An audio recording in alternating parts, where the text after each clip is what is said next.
What's up guys, Kenan here, and this is a 2000 miles test of the Finish Line wet cross-country chain loop.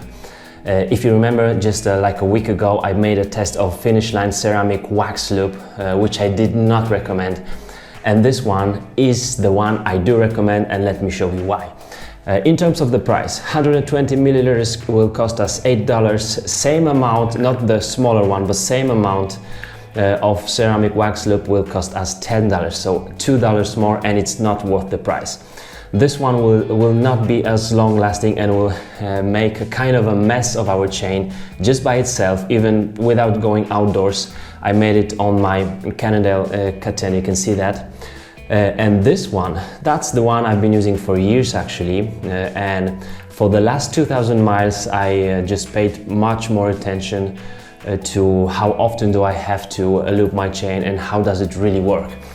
So I'm not gonna make this video long because I'm trying to put some detailed information just in a couple of minutes here. Here on the right side you can see the chain, which is clean. I just took some rag and took some dirt off the chain, but here you can see how it really looked after. Pay attention to that. 90 miles or 150 kilometers in racy conditions, so preparing for the race, and after the race also I did some training, of course in the terrain, so this was like a cross-country training. You can see of course some dust on the links here, on the outer and inner links. What's more very important, this was in super dusty condition. You can see that on my bike, really super dusty and a lot of sand. So sand is really killing our drivetrain, but as we can see here, it doesn't really hold to the chain. Now it does depend a lot on the kind of the way you are looping the chain. I did tutorial on that one just a couple of days ago, so you can look that up. But I'm super happy with this chain. Now what I can show you here is that the chain is still super silent. There is no evidence of being dry. Now, if the chain is really dry, you will hear that it's squeaking. But just before you can hear squeaking, you will hear those rollers here, which are just in between the links or the plates. You will hear that those just hit the pins, and they make kind of like just like a weird sound when you make like this. When you do it like this, you will hear all the rollers just jumping on the chain. This one has no problems with that whatsoever. So this is how it looks like really.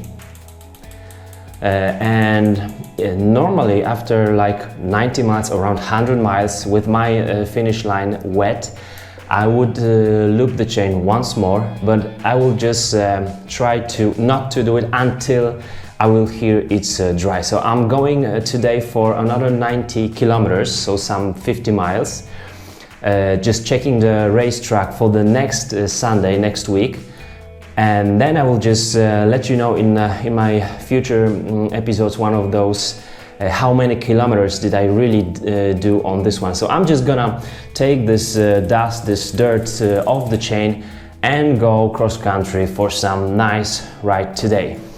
So that's the oil I'm really recommending. I bought this one. This is not a product placement, and I'm just telling this for those who don't know me.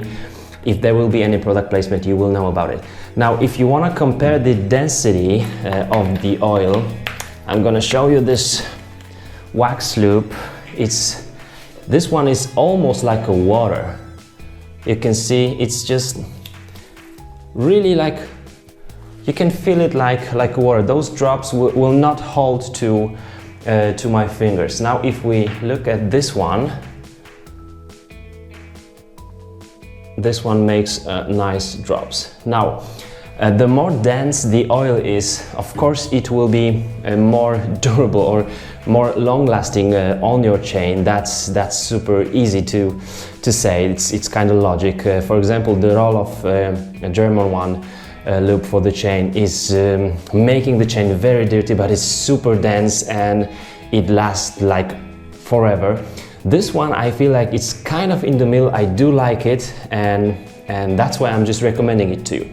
So guys, if you're wondering about some different oils, just let me know. Any oil, the most likes the comment with some oil will have, I will just buy it for you, and I'll make some really good testing. If you're wondering about dry conditioning on this one, well, unfortunately I'm not riding so much on the dry conditions, but like in some rainy races, for one race, like some marathon which would be up to till 100 kilometers, it's just fine, it's okay, it's enough. So that's it for the test. Let me know please in the comment section what kind of lube would you like to see be tested on this channel, and I will definitely do it for you. Thanks for watching, give me some thumbs up guys, and I'm going for my training. You too, bye bye.